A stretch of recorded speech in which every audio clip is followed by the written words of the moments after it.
कृष्ण हरी. रामकृष्ण हरी. काय नाव म्हणाला तुम्ही? दत्ता माधवराव पाटील, मुक्काम पोस्ट हळणी, तालुका मुखेड, जिल्हा नांदेड. जिल्हा नांदेड.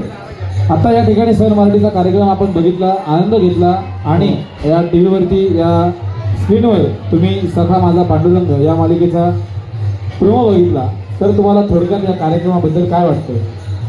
स्वतः माझा पांडुरंग हा आपल्याला आपल्या विद्यार्थ्याचं म्हणजे पुढच्या येणाऱ्या पिढीला आपल्या देवाबद्दल काही ना काही माहिती असावं, देवाबद्दल किंवा आपण ह्या वारकरी मंडळ सारे एकत्र कशासाठी येतो, आपल्या देवदेवतांना आपल्याला जपलं पाहिजे, देवदेवतांसोबत आपल्या वाडवडिलांना सगळ्यांना जपलं पाहिजे. हे कुटुंबामध्ये आपल्या ह्या वारीमध्ये बघायला मिळेल.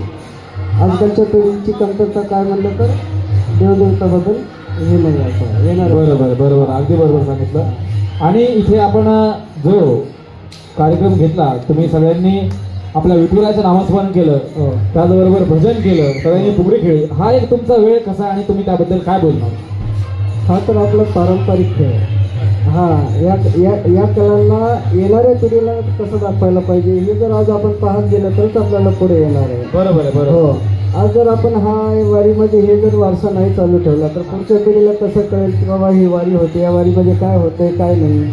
येणाऱ्या पिढीला पण कळायला पाहिजे की ही वारी कशासाठी आहे, बरोबर, त्याचे काय गुण असते, तो इथं काय खेळ खेळले जाते, त्या खेळामध्ये लोक कसे गुंगून जाते, त्या खेळामध्ये खेळत असताना सारे भक्तिमय कसे होते त्याबद्दल कळायला पाहिजे. बरोबर.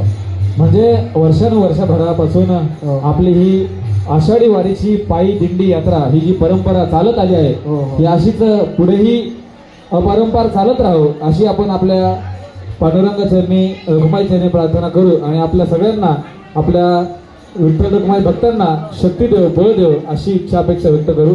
आपण आपला अमूल्य वेळ दिला. सण मराठीबद्दल आपण खूप या ठिकाणी छान बोललात, त्याबद्दल आपल्या सगळ्यांचे सण मराठीच्या वतीने मी धन्यवाद व्यक्त करू. रामकृष्ण हरी. रामकृष्ण हरी. थँक्यू.